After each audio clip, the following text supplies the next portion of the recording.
Ngayon guys ay buksan na natin ang ating binili sa TikTok na tawag nito. In-order natin na sewing machine. Foldable sewing machine. Tingnan natin guys kung nagana ba ito. Kasi nung unang binili ko kasi hindi nagana yung isa. Ayan. Sana naman ito ay gumagana na kasi medyo mahal to eh. Ayan oh. Foldable sewing machine. Ayan. Kailangan natin videohan para makita nila. Sabi ko naman sa kanila dapat yung quality padala nila sa akin. Sana naman yung quality na ito. Quality na ito guys. Kasi hindi naman ako na order kung hindi ko kailangan eh.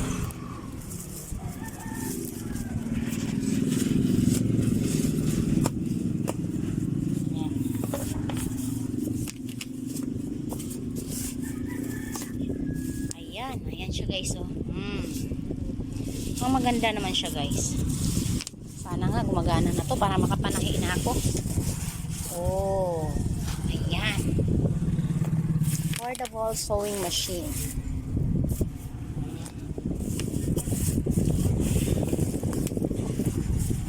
Ayan natin pagkuha. Tapos basahin natin yung manual kung paano gagamitin.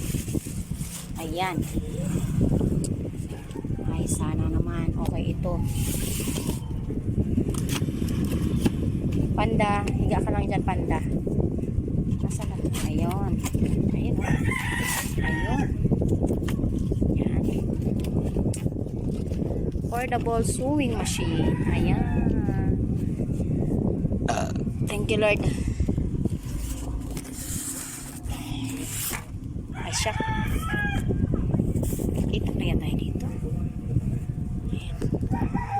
Ayusin natin.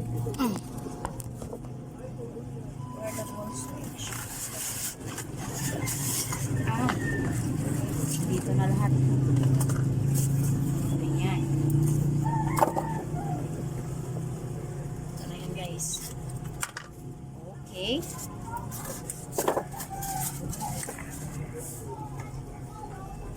Basahin natin. Manual.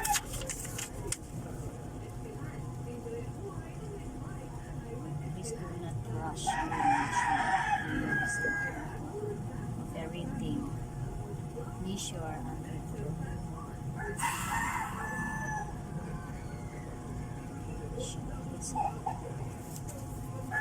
okay. Ito na yung mga needle niya. May needle na to. Oh.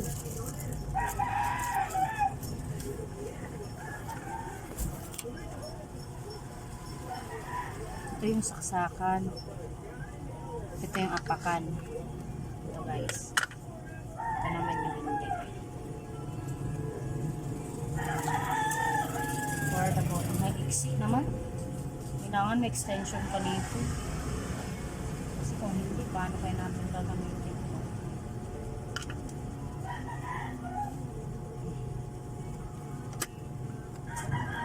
Tsaka may saksakan din siya. Ano ito? Ito ata yun.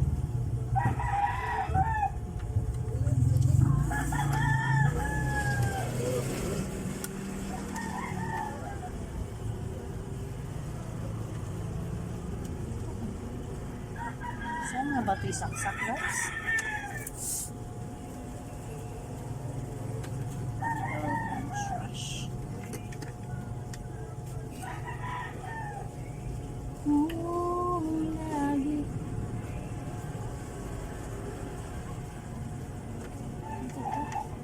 Hindi ito. Ito nga ata. Hindi.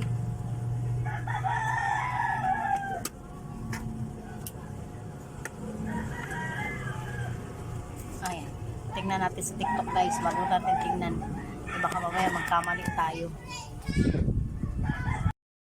Ngayon guys, ito naman ay ginugupit-gupit natin ng mga tela. Ayan. Igawa natin to ng mugmog. At saka gumawa na rin ako ng lagayan. Ayan oh. Ito yung mga pinagupitan. Kasi gagawa tayo ng basahan. Mamaya, sampulan natin to. Ayan. Tapos, ito yung pattern na gagawin nating basahan. Ito naman yung palaman niya, nasa loob. Ito yung bilog na gagawin natin. Mamaya, tahiin po natin yan at malaman natin kung anong itsura ng ating ginagawa.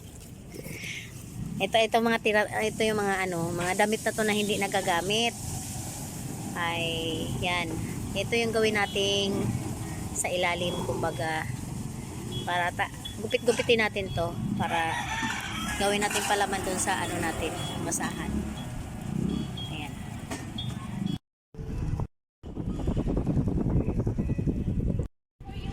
Hi po, ito po ang nyo sa akin, oh.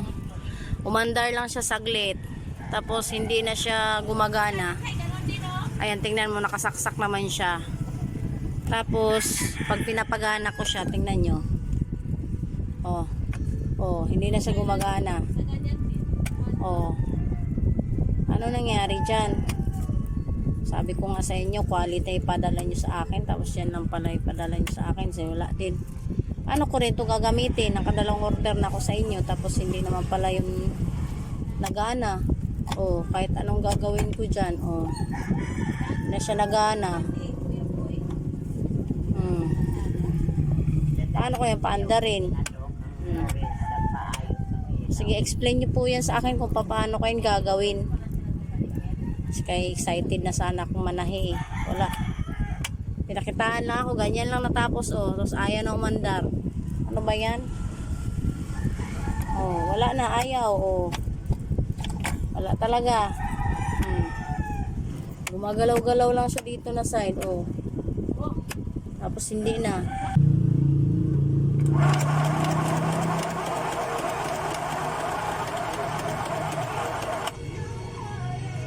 Ang pag-adjust lang talaga. Ang kailangan. Adjust lang talaga siya. Kasi minsan may din siya eh. May tama din minsan.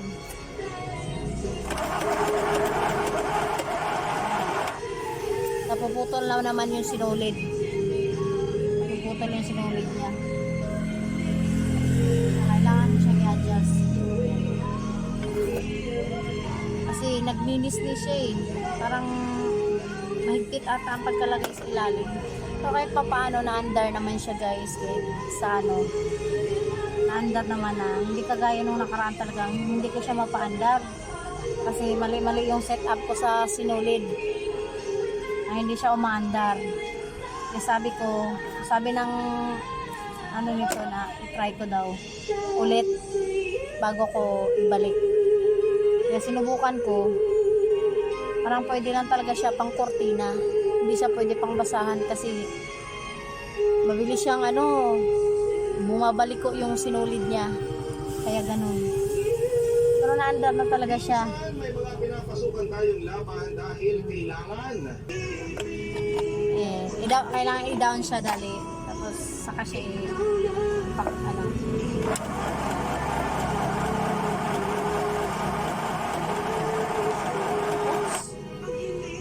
walang sinulid sa ilalim. Hindi na. Ewan ko saan napunta. Baka naubusan na. Iangat natin to guys. Itong taas. Tapos iangat natin itong bakit ito na sinulid na tumatakbo. Saan na yung sinulid na punta? Ulitin natin. Ulitin natin yung takbo niya. Yan. Baba. Tapos hatak ulit. Ayan, sinulid na siya.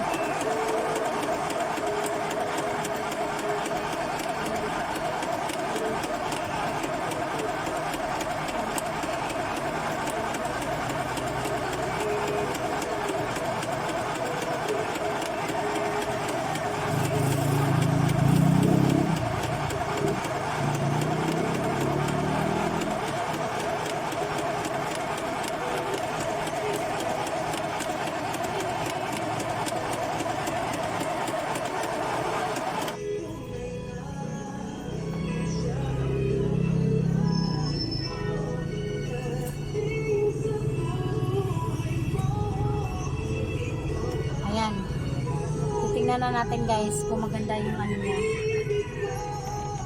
Yung pagkagawa.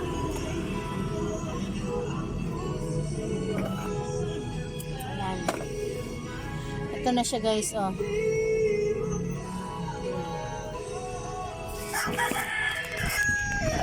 Ayan na siya.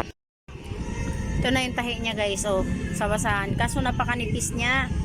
Hindi siya pwede na ano, kapalan. Kasi oh, tingnan mo, oh. Ayan. Medyo okay naman na siya. Kaso minsan yung sinulid niya, ganito yung kinalabasan. Ayan. Portable sewing machine. Nung una na high blood talaga ako nito. Kasi hindi ko alam kung paano patakbuhin. At hindi ko alam kung paano i-adjust.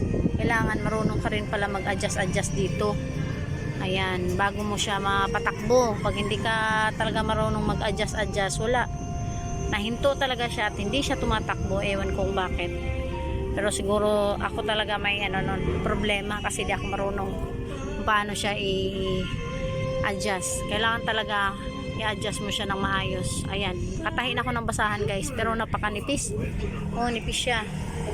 Kasi pag may baka bukol-bukol sa ilalim, parang nagbibingkong yung ano niya, yung sinulid niya. Ito na yung kinalabasan ng aking basahan. Sa portable sewing machine. Ayan. Buti hindi kinuha. Kasi kung kinuha, hindi ko malalaman na na-under pa talaga. Sabi niya, subukan mo ulit ma'am. Para yung setup niya, kung nga-under na. O, umandar na siya. Inanuhan ako. Inayos ng inayos ko yung niya, yung sinulid.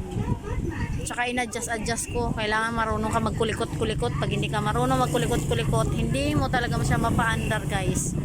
Kasi portable lang kasi siya. Pang manipisan lang talaga pwede. Pero pwede na rin kahit paano pang repair. At least mayroon na ako. May machine na ako. Regalo sa sarili baga.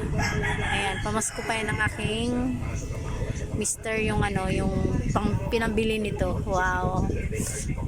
Pamasko niya sa akin. Ayan, kahit paano, pag wala man akong customer, nagtahi-tahi ako ng basahan. O, di dagdag income din. Ayan. Kaso nipis nga talaga. Nipis. Subukan ko makapal konti. Kaso humihinto siya guys.